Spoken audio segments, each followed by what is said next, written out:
നമസ്കാരം. മനസ്സിൽ ആർദ്രത സൂക്ഷിക്കുന്ന ആരും ഇഷ്ടപ്പെടുന്ന ഒരു വികാരമാണ് റൊമാൻസ്. റൊമാൻസ് വളരെ മനോഹരമായി ചിത്രീകരിച്ച ഒരു സിനിമയാണ് ഇസബെല്ല. ആ ഇസബെല്ലെ മൂവിയിലെ ഇൻട്രൊഡക്ടറി സോങ് തന്നെ അതിൽ ONV സാറും ജോൺസൺ മാഷും രചിച്ച ആ സോങ്ങിൽ തന്നെ ആ ഹോൾ മൂവിയിലെ കണ്ടന്റ് ഒരു 3 വാക്കുകളിൽ അവർ ഒതുക്കിയിട്ടുണ്ട്. വസന്ത പുഷ്പം പോലെ, ദുരന്തഗീതം പോലെ, വിഷാദരാഗം പോലെ. അതായത് ഒരു വസന്തം, വളരെ ഹാപ്പി ആയിട്ടുള്ള ഒരു കാവ്യം പോലെയുള്ള റൊമാൻസ്. അത് കഴിഞ്ഞാൽ പിന്നെ ഒരു ദുരന്തം നടക്കുകയാണ്, ഇഷ്ടപ്പെട്ട ആൾ തിരിച്ചു വരില്ല എന്ന് അറിയുന്നു. ദെൻ ഒരു വിഷാദരാഗം പോലെ, ഒരു വിഷാദത്തിലേക്ക് പോവുകയാണ്. സോ നമ്മൾ ഇന്ന് സംസാരിക്കാൻ പോകുന്നത് ഡിപ്രഷനെ കുറിച്ചാണ്. ഡിപ്രഷൻ അഥവാ വിഷാദരോഗം. ഞാൻ ഡോക്ടർ അനശ്വര ദേവ്. നമ്മൾ ഇന്ന് സംസാരിക്കുവാനും മനസ്സിലാക്കുവാനും പോകുന്നത് വിഷാദ രോഗത്തെക്കുറിച്ചാണ്, അഥവാ ഡിപ്രഷൻ. ഡിപ്രഷൻ എന്ന് പറഞ്ഞാൽ ലോങ് കണ്ടിന്യൂഡ് ആയിട്ടുള്ള വിഷമം. ഈ എല്ലാ വിഷമങ്ങളും ഡിപ്രഷൻ അല്ല, പക്ഷേ എല്ലാ ഡിപ്രഷനിലും വിഷമം ഉണ്ടാവും. വിഷമം ഒരു സിംറ്റം മാത്രമാണ് ഡിപ്രഷൻ്റെ. ആ വിഷമം സ്ഥായിയായി നിന്ന് പലതരത്തിലുള്ള വേറെയും ബുദ്ധിമുട്ടുകൾ അനുഭവപ്പെടുമ്പോഴാണ് ഡിപ്രഷൻ എന്ന് അതിനെ കാറ്റഗറൈസ് ചെയ്യാൻ പറ്റുള്ളൂ. അതായത് ഇതൊരു ICD-10 ക്ലാസിഫിക്കേഷൻ പ്രകാരം മൂഡ് ഡിസോർഡർ കാറ്റഗറിയിലാണ് വരുന്നത്.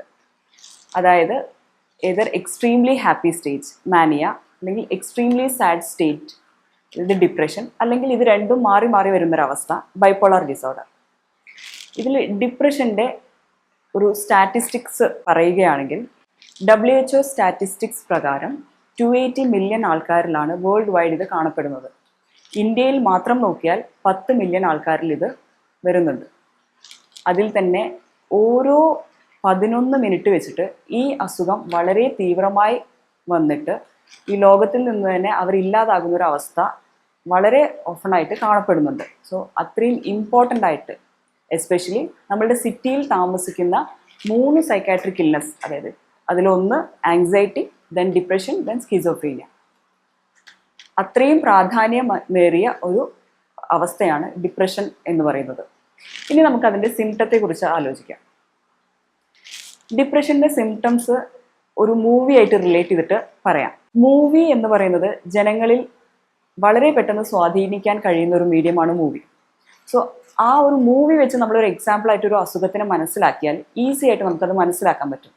പിന്നെ ഇത് എന്തിനാണ് മനസ്സിലാക്കുന്നതെന്ന് വെച്ചാൽ, പലപ്പോഴും മാനസിക അസുഖങ്ങൾ സ്വയം ഉണ്ടെന്ന് ആർക്കും മനസ്സിലാകാറില്ല, അല്ലെങ്കിൽ വേറുള്ളവർക്ക് ഉണ്ടോ എന്ന് നമുക്ക് നോക്കിയാൽ മനസ്സിലാവാറില്ല.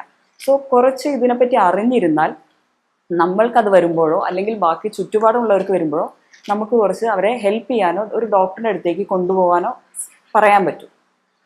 സോ മഴയത്ത് മുൻപേ സിനിമ ശ്രദ്ധിച്ചിട്ടുണ്ടോ അറിയില്ല, വളരെ മനോഹരമായിട്ട് റിലേഷൻഷിപ്പ് എക്സ്പ്ലോർ ചെയ്തൊരു സിനിമയാണ്. അതിൽ പലതരം ഡിപ്രഷൻസ് കാണിക്കുന്നുണ്ട്. അതിൽ ആ ഒരു സിനിമ കണ്ടവർക്കറിയാം, ആ ഒരു സിനിമ കഴിഞ്ഞതിന് ശേഷം, ആ ഒരു കഥ തീർന്നതിന് ശേഷമുള്ള ആ ഒരു ഫൈനൽ സ്റ്റേജ് വെച്ചിട്ടാണ് ഈ സിനിമ സ്റ്റാർട്ട് ചെയ്യുന്നത്. അതായത് മമ്മൂട്ടി വളരെ വൈൽഡായിട്ട് റിയാക്ട് ചെയ്യാണ്. He is very agitated. So ഇതിൻ്റെ ഒരു സിംറ്റം എജിറ്റേഷൻ ആണ്. അത് ശ്രീനിവാസൻ വരുമ്പോൾ എജിറ്റേറ്റഡ് ആണ് and he is doing some work, അല്ലേ? അവർക്കത് റെസ്റ്റ്ലെസ് ആയിരിക്കും. So they will be doing some work and agitated, anger issues ഒക്കെ കാണാം. ഇത് കൂടുതൽ അതിൽ ആ മമ്മൂട്ടിയുടെ ക്യാരക്ടർ, നന്ദൻ സാർ എന്ന് പറയുന്ന character, he was very active person, അല്ലാതെ അതിൻ്റെ മുന്നത്തെ കാലഘട്ടത്തിൽ കാണിക്കുന്നത്. അതൊരു കൈൻഡ് ഓഫ് ഡിപ്രസീവ് സിംറ്റംസ് ആണ്. അദ്ദേഹം ഡിപ്രഷനെ അത് റിയാക്ട് ചെയ്തത് ആ ഒരു രീതിയിലാണ്. ഇതേ മൂവിയിൽ തന്നെ ശോഭനയെ എടുക്കാം. She is also A very active dancer. അതിൽ ഒരു മെൻ്റൽ ഷോക്ക്, ശ്രുതി എന്ന് പറഞ്ഞ ക്യാരക്ടർ ഒരു കാര്യം പറയുമ്പോൾ മെൻ്റൽ ഷോക്കിൽ ദ ഫസ്റ്റ് തിങ് ഈസ് ആ മൈൻഡ് ഫസ്റ്റ് അതിനെ എഫക്റ്റ് ചെയ്യുന്നത് ഒരു സ്ട്രോക്ക് ആയിട്ടാണ്. സോ ഇറ്റ്സ് എ സൈക്കോസൊമാറ്റിക്, മനസ്സിൽ നിന്നും ശരീരത്തിലേക്ക് പോകുന്ന ഒരു സൈക്കോസൊമാറ്റിക് രീതിയിലേക്ക് അത് പോവുകയാണ്. ആൻഡ് അതിൽ ശോഭന, അതിലൊരു പാട്ടുണ്ട്, ആത്മാവിൻ പുസ്തകത്താളിൽ എന്ന് പറഞ്ഞിട്ടുള്ള, അതിൽ തന്നെ എഴുതിയ ഒരു വരികളുണ്ട്, വിരഹഗാനം. ലൈക്ക് ഇതൊരു കാരണമാണ്, separation or loss of loved ones ഈ ഡിപ്രഷനിലേക്ക് പോവാൻ നയിക്കുന്ന ഒരു കാരണമാണ്. ആ കവിത നോക്കുമ്പോൾ ശോഭന കരയുന്നുണ്ട്. അത് കഴിഞ്ഞ് പിന്നെ കട്ടിലിൽ കിടന്ന് അച്ഛനോട് പറയുന്നുണ്ട്, എനിക്ക് കരയാൻ പോലും ഇപ്പോൾ തോന്നാറില്ല എന്ന്. അതായത് it's a extreme stage of ഡിപ്രഷനിലേക്ക് പോവുകയാണ്. ഫിസിക്കലിയും എഫക്റ്റ് ചെയ്തു, മെൻ്റലിയും എഫക്റ്റ് ചെയ്തു. അതാണ് ഉമ എന്ന് പറഞ്ഞ ശോഭനയുടെ character. Then comes to Shruti. She is also very active person. നന്നായി പാട്ട് പാടുന്ന, വളരെ ആക്റ്റീവായിട്ടുള്ള ഒരു ടീനേജ്. സോ അതിൽ അവസാനം ഒരു ഇഷ്യൂ വന്നപ്പോൾ, ഒരു കോമൺ ഇഷ്യൂ, ഒരേ ഇഷ്യൂ ഓരോരുത്തരെയും എങ്ങനെ എഫക്റ്റ് ചെയ്യുന്നു എന്നുള്ളത് അതിൽ നമുക്ക് ബ്യൂട്ടിഫുൾ ആയിട്ട് അത് ചിത്രീകരിച്ചിട്ടുണ്ട്. അതിൽ ശ്രുതി അവസാനം സംസാരിക്കാൻ പറ്റാതാവുകയും നിശ്ചലമായി പോവുകയുമാണ് ജീവിതം.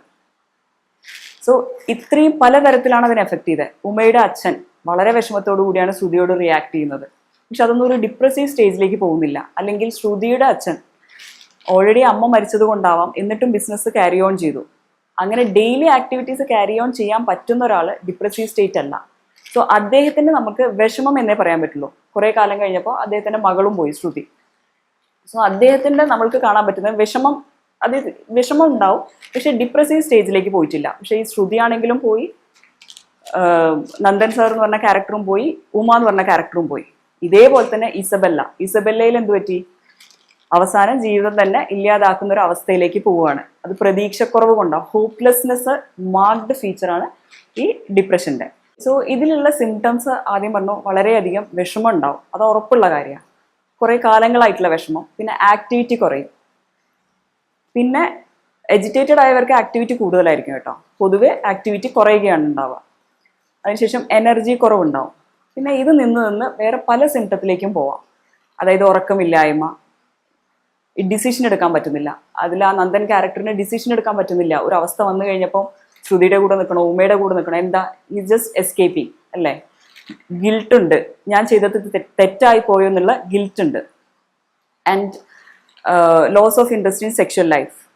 ആ ഭാര്യ ഉണ്ടായിട്ടും they were just newly married, he's just escaping, വേറെ ഏതോ ദൂര സ്ഥലത്തേക്ക് എസ്കേപ്പ് ചെയ്ത് പോവുകയാണ് ചെയ്യുന്നത്. സോ ഓരോ ഘട്ടത്തിനനുസരിച്ചും നമ്മളുടെ ഓരോ സ്റ്റേജ് അനുസരിച്ചും ആയിരിക്കും നമ്മളുടെ ഓരോ സിംറ്റംസും പ്രകടമാകുന്നത്. ഓക്കെ, ഇനി ഇതിന് എന്തൊക്കെയാവാം റീസൺസ്? നേരത്തെ പറഞ്ഞ പോലെ സൈക്കിക്കൽ റീസൺസ് ആവാം. അതായത് separation from loved ones, loss of loved ones, അകാരണമായി പെട്ടെന്ന് നമ്മൾ അടുത്തുള്ള ഒരാൾ മരിച്ചു പോവുക, അങ്ങനെ. ദെൻ ഫിസിക്കൽ റീസൺസ് ആവാം. അതായത് പല ഡെഫിഷ്യൻസി കൊണ്ടും വരാം. ഇപ്പോൾ ഈ ഇടയിലുള്ള പല പഠനങ്ങളിൽ നിന്നും വ്യക്തമാവുന്നത് വൈറ്റമിൻ ഡി ഡെഫിഷ്യൻസി ഇതിനൊരു കാരണമാവുന്നുണ്ട്. ആദ്യം ബോൺ ഹെൽത്ത് ആണ് ഇതിനെ ഹെൽപ്പ് ചെയ്തിരുന്നെങ്കിലും ഇപ്പോൾ കൊഗ്നീഷൻ ലെവലിലും വൈറ്റമിൻ ഡി ഡെഫിഷ്യൻസി എഫക്റ്റ് ചെയ്യുന്നുണ്ട്. നമുക്ക് ചിന്തിച്ചറിയാം, ചെടികൾക്ക് വളരണം എന്നുണ്ടെങ്കിൽ സൂര്യ വെളിച്ചം വേണം. അതേപോലെ തന്നെയാണ് മനുഷ്യന്മാർക്ക് വളർച്ച വേണമെന്നുണ്ടെങ്കിൽ സൂര്യ വെളിച്ചം വേണം. ഈ നമ്മൾ കൂടുതൽ ക്ലോസ്ഡ് എൻവയൺമെന്റിൽ ആവുന്നതോറും സൂര്യ വെളിച്ചം കിട്ടുന്നില്ല. So we are lacking immunity. നമുക്ക് പ്രോപ്പറായി വളരേണ്ട കൊഗ്നീഷൻ എന്ന് പറഞ്ഞാൽ മാനസികമായും ഫിസിക്കലിയും നമുക്ക് വളരണം. അതിനുള്ള ഒരു എക്സ്പോഷർ, സൺ എക്സ്പോഷർ നമുക്ക് കിട്ടുന്നില്ല. അത് ഒരു റീസൺ. അങ്ങനെ പല റീസൺസ്. അതേപോലെ തന്നെ അടുത്തൊരു റീസൺ ബയോളജിക്കൽ ആയിട്ടുള്ള റീസൺസ്. ഇതൊക്കെയാണ് ഇതിൻ്റെ റീസൺസ് ആയിട്ട് നമുക്ക് പറയാൻ പറ്റുന്നത്. ഇത് കൂടുതലും കണ്ടുവരുന്നത് പ്രൊഡക്റ്റീവ് ഇയേഴ്സിലാണ്. അതായത് ഒരു 15 to 28 years, 29 years, അല്ലെങ്കിൽ അത് മുതൽ ഒരു 33 അല്ലെങ്കിൽ 40s, ആ ഒരു, അതായത് നമുക്ക് ആ പീരീഡ് ശ്രദ്ധിച്ചറിയാം. നമ്മളൊരു ഇൻറ്റിമസി ഫോം ചെയ്യുന്ന കാലഘട്ടത്തിലാണ് ഇത് കൂടുതലായിട്ട് വരുന്നത്. അപ്പോൾ ഇൻറ്റിമസി അല്ലെങ്കിൽ ഐസൊലേഷൻ എന്നിട്ടുള്ളൊരു കോൺഫ്ലിക്റ്റ് വരാണ്. സോ നമ്മളത് ഇമോഷണലി നമ്മൾ ഫുൾഫിൽ ആയിട്ടില്ലെങ്കിൽ നമ്മൾ ഐസൊലേഷനിലേക്ക് പോവുകയാണ്. ആ ഐസൊലേഷനിലേക്ക് പോകുന്ന അവസ്ഥയിലാണ് ഈ ഡിപ്രസീവ് സ്റ്റേജ് ഒക്കെ കൂടുതലായിട്ടും വരുന്നത്. ഇനി നമുക്ക് ഈ ഡിപ്രഷന് എന്തൊക്കെ ചെയ്യാമെന്ന് നോക്കാം. ഫസ്റ്റ് വേണ്ടത്, നമുക്കൊരു വിഷമം തോന്നിയിട്ടുണ്ടെങ്കിൽ നമുക്കത് മോട്ടിവേഷൻ സ്പീക്ക് കൊണ്ടോ ഒരു ബുക്ക് വായിച്ചാലോ ഒരു പാട്ട് കേട്ടാലോ ഒക്കെ നമുക്ക് ബെറ്റർ ആയിട്ട് ഫീൽ ചെയ്യുന്നുണ്ടെങ്കിൽ നമുക്കതൊരു ചെറിയ വിഷമം മാത്രമേ ഉള്ളൂ. നമ്മൾക്കൊരു വിഷമം വന്നാൽ അത് കരഞ്ഞ് അതിൽ നിന്നും പുറത്തേക്ക് വരാൻ പറ്റണം. Then you are success. പക്ഷെ അത് പുറത്തേക്ക് വരാൻ പറ്റാതെ ഈ വിഷമം നീണ്ടു നിൽക്കുന്ന ഒരവസ്ഥ വരുമ്പോഴത്തേക്ക് ഒരു പ്രോപ്പർ ക്ലിനിക്കലി ഡയഗ്നോസ്ഡ് ഡിപ്രഷൻ സ്റ്റേജിലേക്ക് പോവുകയാണ്. അവിടെ യു റിക്വയർ പ്രോപ്പർ ട്രീറ്റ്മെൻറ്റ് അവിടെ റിക്വയർഡ് ആണ്. സോ ആ റിക്വയർഡിൽ ഇപ്പോൾ നമ്മൾക്കൊരു ബാലൻസ്ഡ് സിറ്റുവേഷൻ ലൈഫിൽ വരണം. ഞാനിപ്പോൾ ഇവിടെ ഇരിക്കുകയാണ്. സോ എനിക്കെങ്ങനെ ഒരു ബാലൻസ്ഡ് സിറ്റുവേഷൻ വരുന്നത്? ഞാനിരിക്കുന്ന ചെയറിൽ ഒരു സ്റ്റൂളിൽ അല്ലെങ്കിൽ 4 കാലുണ്ട് അല്ലേ. So cure is like a 4-legged stool. അതിലെ ഒരു ഭാഗം മാത്രമാണ് തെറാപ്പീസ്, മറ്റൊരു ഭാഗം ട്രീറ്റ്മെൻ്റ് ആയിരിക്കും. ഓക്കെ, ദെൻ ഒന്ന് ഡയറ്റ് ആയിരിക്കും, ഒന്ന് എക്സസൈസ് ആയിരിക്കും. ഇത് എല്ലാം കൂടി ചെയ്യുമ്പോഴാണ് നമ്മൾ നല്ലൊരു ഫ്രൂട്ട് അവിടെ ഉണ്ടാവുന്നത്. തെറാപ്പീസ് എന്ന് പറയുമ്പോൾ അതിൽ കുറേ കാര്യങ്ങൾ ഇൻവോൾവ് ആയിരിക്കും. സോ എങ്ങനെ നമുക്ക് ഒരു റോങ് ബിലീഫ് അല്ലെങ്കിൽ റോങ്ലി പെർസീവ് ചെയ്ത കാര്യങ്ങൾ എങ്ങനെ കറക്റ്റ് ചെയ്യാം, ആ ഒരു ലെവലിലാണ് തെറാപ്പി ആക്ട് ചെയ്യുന്നത്. ഇവിടെ മോസ്റ്റ്ലി പേഷ്യൻസ് വരുമ്പോൾ എന്താ പറയുക വെച്ചാൽ, എനിക്ക് കൗൺസിലിംഗ് വേണം. ഫസ്റ്റ് കൗൺസിലിങ്ങിന്റെ മുന്നേ നമുക്ക് വേണ്ട കാര്യം ഫസ്റ്റ് അസസ്മെന്റ് ആണ്. നിങ്ങൾ എന്ത് സ്റ്റേജിലാണ് നിൽക്കുന്നത്, നിങ്ങൾക്ക് ശരിക്കും ഡിപ്രഷൻ ആണോ അല്ലയോ എന്നൊരു പ്രോപ്പർ അസസ്മെന്റ് ചെയ്യുകയാണ് വേണ്ടത്. എന്നിട്ട് ഡോക്ടറാണ് തീരുമാനിക്കുക നിങ്ങൾക്ക് കൗൺസിലിംഗ് മാത്രം മതിയോ, കൗൺസിലിങ്ങും ട്രീറ്റ്മെന്റും വേണോ എന്നുള്ളത്. അല്ലെങ്കിൽ എന്താ പറ്റുന്ന വെച്ചാൽ നമ്മളുടെ കയ്യിൽ നിന്ന് സമയമാണ് പോകുന്നത്. ഒരു ക്രോണിക് ഡിസീസിന് അതിൻ്റെതായ ഒരു രീതിയുണ്ട്. നമ്മൾ പ്രോപ്പറായിട്ട് ട്രീറ്റ്മെന്റ് എടുത്തിട്ടില്ലെങ്കിൽ ആ ക്രോണിക് ഡിസീസ് വളർന്നുകൊണ്ടേയിരിക്കും. എത്രയും ഗുരുതരമാവുന്നോ അത്രയും ബുദ്ധിമുട്ടാണ് ക്യൂർ ചെയ്യാൻ. നമുക്ക് രണ്ട് അവസ്ഥയുള്ളൂ. ഒന്നെങ്കിൽ ഒരു അസുഖം വന്നാൽ മാനേജ് ചെയ്യാം, അല്ലെങ്കിൽ ക്യൂർ ചെയ്യാം. ഇതിൽ ക്യൂർ എന്ന് പറഞ്ഞൊരു സ്റ്റേജിലേക്ക് കൊണ്ടുപോകണമെന്നുണ്ടെങ്കിൽ കുറേ ഫാക്ടേഴ്സ് ഫേവറബിൾ ആയിരിക്കണം. അൺഫേവറബിൾ സർക്കംസ്റ്റൻസസിൽ ക്യൂർ നമുക്ക് അത്രയും ഉറപ്പിച്ച് പറയാൻ പറ്റില്ല, മാനേജ്മെന്റ് ആയിപ്പോൾ. സോ എത്രയും പെട്ടെന്ന് നമ്മൾ ഒരു ഡോക്ടറെ സമീപിക്കുന്നോ അത്രയും പെട്ടെന്ന് ക്യൂർ കിട്ടാനുള്ള സാധ്യത കൂടുതലായിരിക്കും. പിന്നെ ഈ തെറാപ്പീസ് വരുന്നത്, ഇതിൽ ഈ സിംറ്റംസ് പലപ്പോഴും ഡോക്ടേഴ്സിന് കിട്ടുകയെന്ന് വെച്ചാൽ ഒരു എക്സ്ട്രീം കണ്ടീഷനിൽ എത്തുമ്പോഴാണ് കിട്ടുക. കുംബ്ലിംഗ് നൈറ്റ്സിലെ സജീനെ നോക്കിയാൽ അറിയാം, എനിക്ക് കരയാൻ പറ്റുന്നില്ല എന്ന് പറയുന്നു. എൻ്റെ ഒരു സൈക്കോളജിസ്റ്റിൻ്റെ അടുത്ത് പോയിട്ട് പൊട്ടിക്കരയുകയാണ് അല്ലേ. സോ അത്രയും ഒരു സ്റ്റേജിലേക്ക് പോകേണ്ട ആവശ്യമില്ല. അത് തന്നെ മെയിൽസിൽ കൂടുതലായിട്ടും അവരൊരു സോഷ്യൽ സ്റ്റിഗ്മയോ സ്റ്റോയിക് നേച്ചറൊക്കെ കാരണം കൂടുതലും അവർ സപ്രസ് ചെയ്ത് കഴിഞ്ഞാൽ ഒന്നെങ്കിൽ അവരുടെ കൂടുതലും ആങ്കർ ആയിട്ടായിരിക്കും കാണിക്കുക. പക്ഷെ അത് മഴയത്ത് മുമ്പേയുള്ള നന്ദൻ എന്ന് പറഞ്ഞ ക്യാരക്ടർ ആങ്കർ ആയിട്ടാണ് കാണിച്ചത്. പക്ഷെ സജി എന്ന് പറഞ്ഞ ക്യാരക്ടർ വളരെ മിണ്ടാതെ, ഇറിറ്റബിൾ നേച്ചർ ആയിരുന്നെങ്കിലും വളരെ മിണ്ടാതെയായി, പിന്നെ കരയാൻ പറ്റാതെയായി, അവസാനം ഒരു സൈക്കോളജിസ്റ്റ് വന്ന് കരയുകയാണ്. ഇതൊക്കെ ഒരു എക്സ്ട്രീം ലെവലാണ്. ദേ റിക്വയർ തെറാപ്പീസ്. കൗൺസിലിങ്ങിൻ്റെ കൂടെ തെറാപ്പീസും എല്ലാം എടുക്കേണ്ട ആവശ്യമാണ്. അത് കഴിഞ്ഞ് ട്രീറ്റ്മെൻറ്റ് സെഷനിലേക്ക് വരികയാണെങ്കിൽ ആയുഷ് സിസ്റ്റം വളരെയധികം സ്കോപ്പ് ഈ സൈക്കാട്രി മേഖലയിൽ വളരെയധികം സ്കോപ്പ് കാണുന്നുണ്ട്. ആയുഷ് സിസ്റ്റത്തിൽ തന്നെ ഹോമിയോപ്പതി വളരെ എഫക്റ്റീവാണ്. ഈ ഡിപ്രഷൻ എന്നുള്ള അസുഖം പൂർണ്ണമായി മാറ്റാൻ ഉതകത്തിൽ തന്നെ വളരെ എഫക്റ്റീവാണ് ഹോമിയോപ്പതി. ഓക്കെ, ദെൻ കംസ് എക്സസൈസും ഡയറ്റും ഒക്കെ. ഇതൊക്കെ അതിൻ്റെ ജീവിതത്തിൻ്റെ ഭാഗമായി തന്നെ ഒരു ജീവിതചര്യ പോലെ ചെയ്യേണ്ട കാര്യങ്ങളാണ് എക്സസൈസും ഡയറ്റും മാനേജ്മെൻറ്റ്. അതിൽ ഈ ഡിപ്രഷൻ്റെ കേസിൽ എന്താ പ്രശ്നം വെച്ചാൽ നമ്മൾക്ക് ഭക്ഷണം കഴിക്കാൻ പോലും പറ്റാത്തൊരവസ്ഥ, അതാണ് ഡിപ്രഷൻ. അത്രയും നമ്മളുടെ വൈറ്റാലിറ്റി താഴെ പോയി. അപ്പോൾ അത്രയും ഡിപ്രസ്ഡ് ആയുള്ള എല്ലാവരും പറയും ഇവൻ പുറത്തു പോകണില്ല, മടിയാണ്. എല്ലാ മടിയൊന്നും മടിയല്ല, അവർക്ക് എന്താണ് പ്രശ്നം എന്ന് അവരോട് ചോദിച്ച് മനസ്സിലാക്കുക. സോ ഇവൻ അത് ചെയ്യുന്നില്ല, ഇത് ചെയ്യുന്നില്ല, കംപ്ലൈൻസ് ആണ് കൂടുതലും വരിക. സോ ആ ഒരു ഭക്ഷണം കഴിക്കാൻ പോലും പറ്റാത്തൊരവസ്ഥയിൽ നിങ്ങൾ പറയാണ് രാവിലെ എണീറ്റിട്ട് എക്സസൈസ് ചെയ്യൂ. രാവിലെ എണീക്കാൻ പറ്റാതെ തന്നെ ഡിപ്രഷൻ്റെ ഒരു സിംറ്റമാണ്. എക്സസൈസ് ചെയ്യുമെന്ന് പറഞ്ഞാൽ പ്രാക്ടിക്കലി പോസിബിൾ അല്ല. സോ അതിനൊരു ഫസ്റ്റ് സ്പാർക്ക് വേണം. സോ അതിനാണ് നമ്മൾ പ്രോപ്പർലി ഡയഗ്നോസ് ചെയ്തിട്ട് മെഡിസിൻസ് എടുത്തു കഴിഞ്ഞാൽ ആ first spark you will get. ആ കിട്ടിയ സ്പാർക്കിൽ നിന്നും കുറച്ച് എക്സസൈസ് ചെയ്യാനുള്ള ഒരു ഊർജ്ജം കിട്ടുമ്പോൾ അത് ചെയ്യാം. ക്യൂർ ഈസ് ലൈക്ക് സിഗ്സാഗ് ആക്ഷനിലാണ് പോകുന്നത്. ഫസ്റ്റ് ഒരു സ്പാർക്ക് നമുക്ക് മരുന്നെന്ന് കിട്ടിയാൽ അതിൽ നിന്ന് നമുക്ക് എക്സസൈസും കാര്യങ്ങളും ചെയ്യാൻ പറ്റണം. അങ്ങനെ ചെയ്ത് ഒരു ലോങ് ടേം പ്രോസസ്സിൽ ക്യൂർ ചെയ്ത് എടുക്കുകയാണ് ചെയ്യുക. Okay, cure is not always beautiful. അതിന് ഫ്ലക്ച്വേഷൻസ് ഉണ്ടാവും. അറ്റ് ദ എൻഡ് നമ്മൾ ബ്യൂട്ടിഫുൾ ആയിട്ട് മാറണം എന്നാണ് അവസ്ഥ. അങ്ങനെ വരുമ്പോഴാണ് നമുക്ക് ഡിപ്രഷൻ ഇല്ല എന്ന് റീഅസസ് ചെയ്തിട്ട് നമ്മളത് ക്ലിയർ ആക്കണം. അല്ലെങ്കിൽ റിലാപ്സ് ഉണ്ടാവും. ഇനി അല്ലെങ്കിലും ഒരു പ്രാവശ്യം മാറിയതാണെങ്കിലും എപ്പോഴെങ്കിലും നമ്മളെല്ലാവരും ജീവിതത്തിൽ പലതരം പ്രശ്നങ്ങളോട് അഭിമുഖീകരിക്കുന്നവരാണ്. സോ നമ്മൾക്ക് വീണ്ടും വീണ്ടും അത് വന്നു കഴിഞ്ഞിട്ടുണ്ടെങ്കിൽ ആ കറക്റ്റ് ടൈമിൽ വന്നു you just accept it.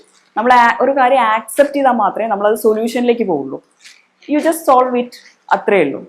So നമ്മളുടെ ഇടയിൽ ആരും, നമ്മളോ നമ്മളുടെ ഇടയിലുള്ള ആരോ, ഒരു ഉമ്മയായോ അല്ലെങ്കിൽ ഒരു നന്ദൻ സാറായോ അല്ലെങ്കിൽ ഒരു ശ്രുതിയോ ഇസബെല്ലയോ സജിയോ ഇതാരും ഉണ്ടാവാതിരിക്കട്ടെ. ഉണ്ടായിട്ടുണ്ടെങ്കിൽ തന്നെ നമ്മൾ അവരെ ഹെൽപ്പ് ചെയ്യുക. ബിക്കോസ് ഇറ്റ്സ് ഒരു 4-ൽ ഒരാൾക്ക് ജീവിതത്തിൽ എപ്പോഴെങ്കിലും ഇത് വരാനുള്ള സാധ്യതയാണ് പറയുന്നത്. അതായത് പറയുന്ന ഞാൻ, കേൾക്കുന്ന നിങ്ങൾ, എടുക്കുന്ന ക്യാമറ, പ്രൊഡ്യൂസർ. നോക്കൂ, 4 പേരായി. ഇതിൽ തന്നെ ഒരാൾക്ക് എപ്പോഴെങ്കിലും ജീവിതത്തിൽ വന്നിട്ടുണ്ടാവും.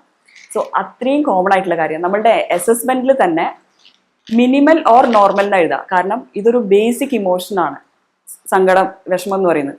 സോ അതിനെ നമുക്ക് ഇല്ലാതെയാക്കാൻ പറ്റില്ല. സോ മിനിമൽ ഓർ നോർമലാണ്. സോ ആ ഒരു നോർമൽസിയിലേക്കോ അല്ലെങ്കിൽ മിനിമൽസിയിലേക്കോ നമ്മളെ എത്തിച്ചേരുക എന്നുള്ളതായിരിക്കണം നമ്മളെ ലക്ഷ്യം. ഓക്കെ, നന്ദി, നമസ്കാരം.